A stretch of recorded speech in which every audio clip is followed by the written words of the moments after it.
hot like 100. Hello, hello, hello, hello. Loading, strapped with the lyrics like I'm bowling. Keep pushing on, keep rolling. And when I listen, but I told him one more time. Your favorite MC's bronze or silver. These raps here are golden. Cards on the table. All right, guys, we're back here again. Today we're going to be jumping into Falling in Reverse, Last Resort. I am that 90s kid. This is a reimagined version of the song, so it's not the Papa Roach version circa 2004, 2005, whenever it came out, somewhere in there. Today we're going to be jumping into that. Ronnie Radke is a golden god when it comes to making music. First, if you could do me a favor, go down, hit the like, the subscribe, the little bell icon at the top. That would be fantastic. If you would like to donate to the channel, you can do that by going down and hitting the super thanks button down at the bottom, or you can click any one of the little links throughout the video that say click here to donate. All right, with that, let's get into it.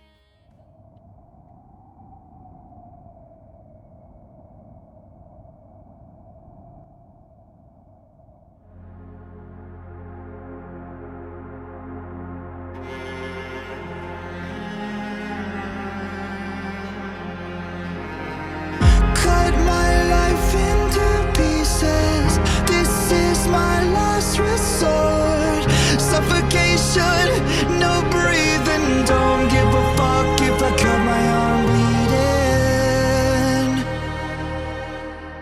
bleeding. I'm loving the slowed down, more simplified version of this song.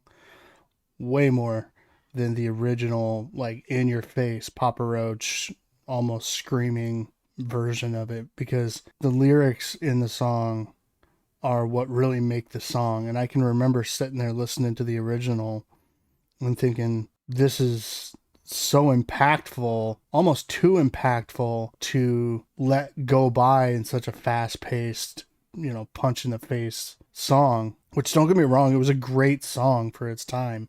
But I'm loving the fact that people like Ronnie Radke are bringing back older music with a new twist on it to really pay homage to the lyrics written in the song. Get back at it.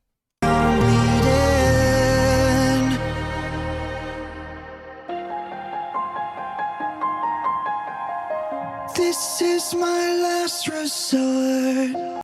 Love the piano.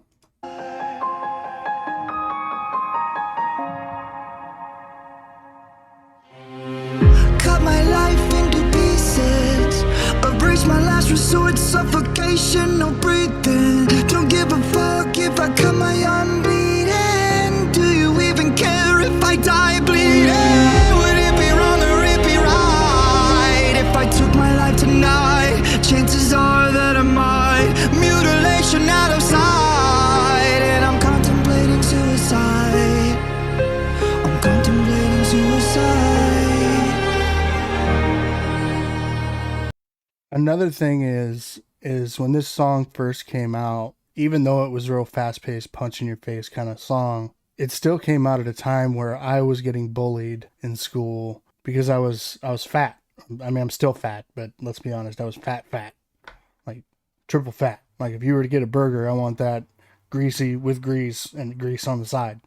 That kind of fat. And so people picked on me a lot. And with my last name being what it is, I'm not going to tell you because then you could track me down and possibly kill me. No, you wouldn't. You wouldn't want to. It'd be a waste of time.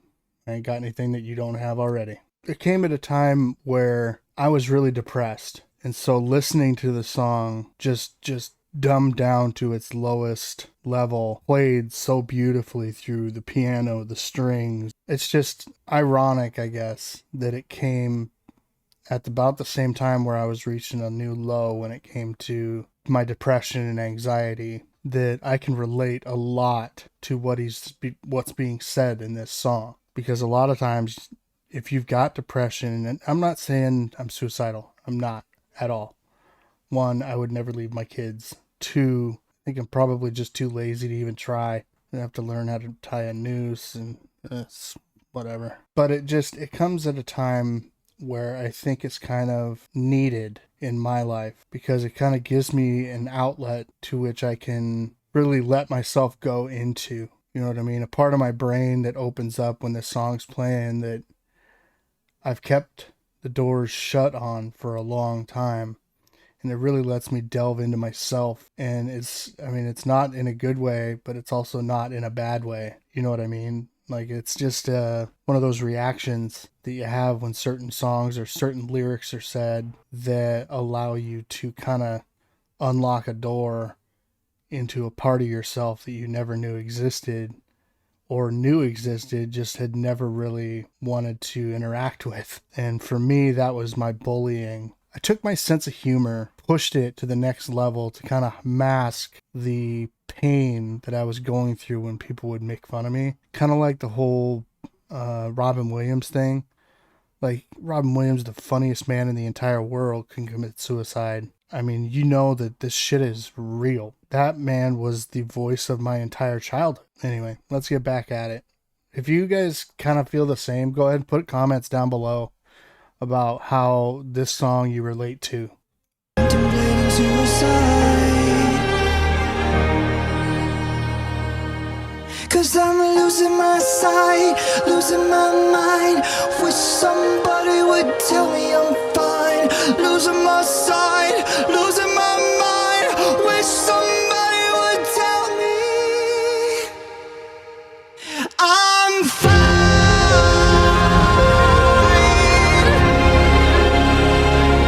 I am fine.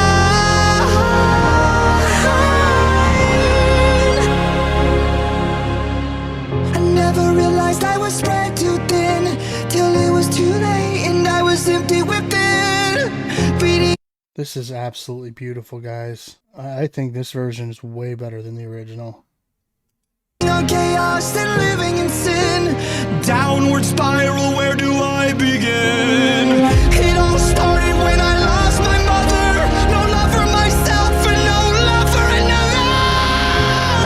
To find a lover on a higher level, finding nothing but questions and devils. 'Cause I'm losing my sight, losing my mind.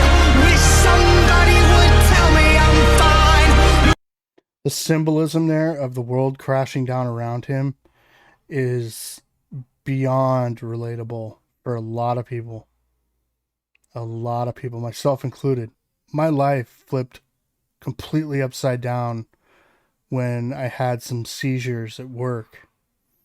And I went from being the normal, 9 to 5 blue collar worker to being fully disabled for the rest of my life in a snap of a finger. And the only thing I can remember about the ordeal was standing there with my friend, and I was smoking, and then all of a sudden I was waking up to a paramedic over the top of my face, with a flashlight, trying to see if my eyes are dilating. Like, immediately I went into like fight or flight mode, because like I started to swing on the paramedic because I didn't know what was going on, right? So I thought I was being attacked. Once I finally figured out kind of what was going on, because my other friend, real close friend, kind of held me down and was like, you just had a seizure. You just had a seizure. You need to calm down. In that instant, it was like all of my hopes and dreams in life just ceased to exist and came crashing down around me just like this. The normal life that I saw for myself when I was young was how I was told by my great grandfather, that if you work hard for something, no matter what, you'll get what you want. And so I lived by that motto my whole life. I worked my ass off, 60, 70, 80 hours a week. I'd work my ass off, and it would be at my actual job. It would be doing side hustles. It'd be doing, this, that, and the other, that it caused kind of a rift in my marriage because I was working so much. And I mean, this is all I've got left. If that makes any sense. This is it. This is YouTube. This is literally all I have left of my entire empire of hopes and dreams. This is all I've got. And I'm pouring my heart and soul into doing these videos for you guys so that, one, I can keep myself sane, and two, I don't lose all hope of being successful in my life. Let's get back at it. I wanted to tell you what the symbolism of that meant to me. 'Cause I'm losing my sight, losing my mind. Wish somebody would tell me I'm fine. Losing my sight.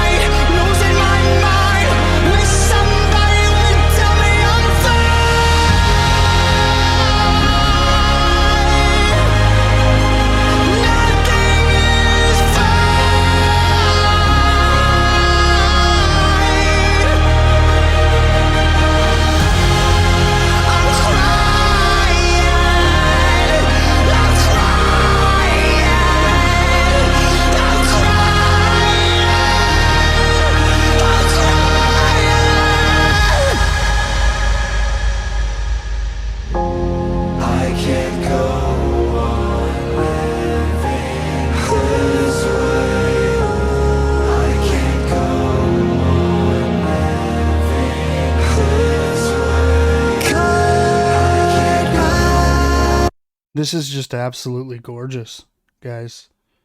It's beautiful. It has surpassed all of my expectations for a remake of a great song. Like, this is now the new standard for what remakes should be held up to.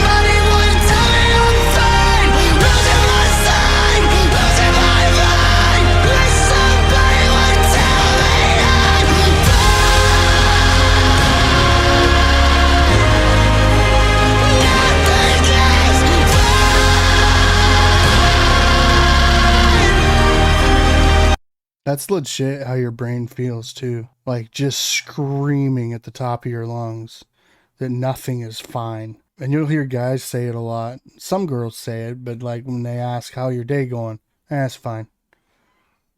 It's alright. We're not alright. We're not fine.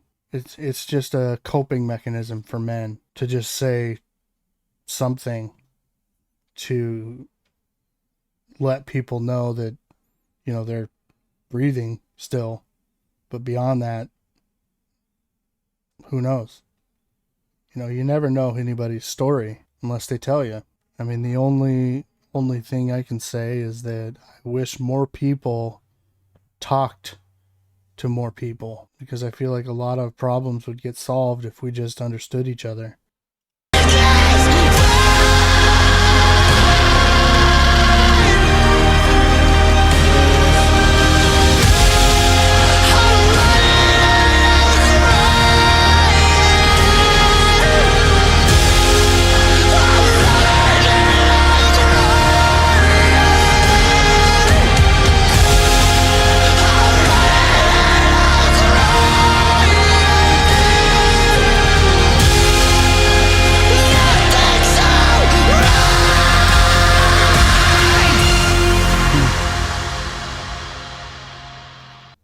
Was a nice little ending there, kind of a throwback to Watch the World Burn. Well, all I can say is that this hit me a lot different than I thought it was going to.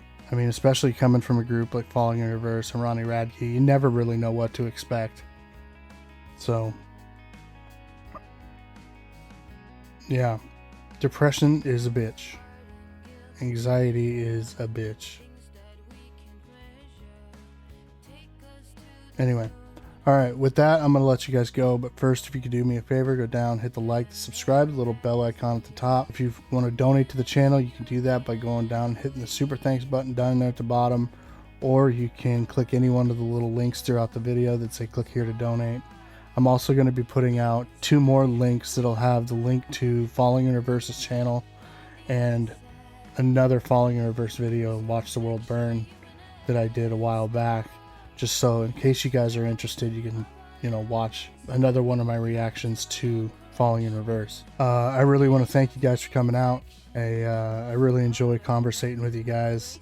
So whatever you want to comment down below and we can talk. I mean, I'm pretty good about interacting with my subscribers.